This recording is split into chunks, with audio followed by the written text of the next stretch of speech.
Let's work without speculating. It's the only way of making life bearable. This sentence is found at the end of Voltaire's novel, Candide. Written during the Enlightenment, the book is a scathing criticism of the most cherished ideal of the period, that the power of reason will lead humanity to happiness. In this video, we will discuss Voltaire's attack on philosophical speculation and his support for a life based on practical concerns. Although historians describe the Enlightenment as a European intellectual movement of the late 17th and 18th centuries, the move towards rational thought and philosophical speculation began in ancient Greece. Perhaps the most famous philosopher of this movement is Socrates, who declared that the unexamined life is not worth living. While modern academicians generally revere Socrates, some of his contemporaries considered his teachings foolish and impractical. Aristophanes, an ancient Greek comic playwright, lampooned Socrates in a play titled The Clouds. He characterized Socrates as an absurd buffoon who spends his days lost in the contemplation of the distance a flea can jump. In the play, Aristophanes argues that philosophical speculation is useless and that it ultimately has a corrupting influence on society. Following in the footsteps of Aristophanes, Voltaire ridicules one of his own contemporaries, the 17th century philosopher and mathematician Gottfried Leibniz.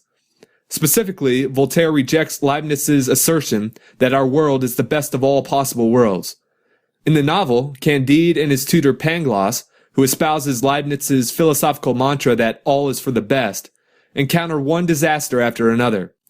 Considering the suffering that Candide and Pangloss witness and experience, Leibniz's position appears comical. There is a very important distinction that must be made between the philosophical speculation that Voltaire criticizes and the philosophical speculation that leads to tangible progress. Voltaire was a noted proponent of Isaac Newton's work in physics. Voltaire does not find fault with this type of speculation because it has practical applications. The speculation that Voltaire finds reprehensible is the type that is concerned with unanswerable questions or impractical questions, such as metaphysical questions about the existence of God, questions about objective morality, the distance a flea can jump, etc. Unlike his Enlightenment contemporaries, Voltaire does not identify reason as the supreme guide to happiness, but rather a simple life spent in practical pursuits. At the end of the novel, Candide and the other characters find happiness and relief from the troubles of the world by working on a small farm. The last line delivered by Candide reads, "We must go and cultivate our garden." This is a biblical allusion to the Garden of Eden. Candide and humanity in general will find their paradise in practical labor, not in philosophical speculation.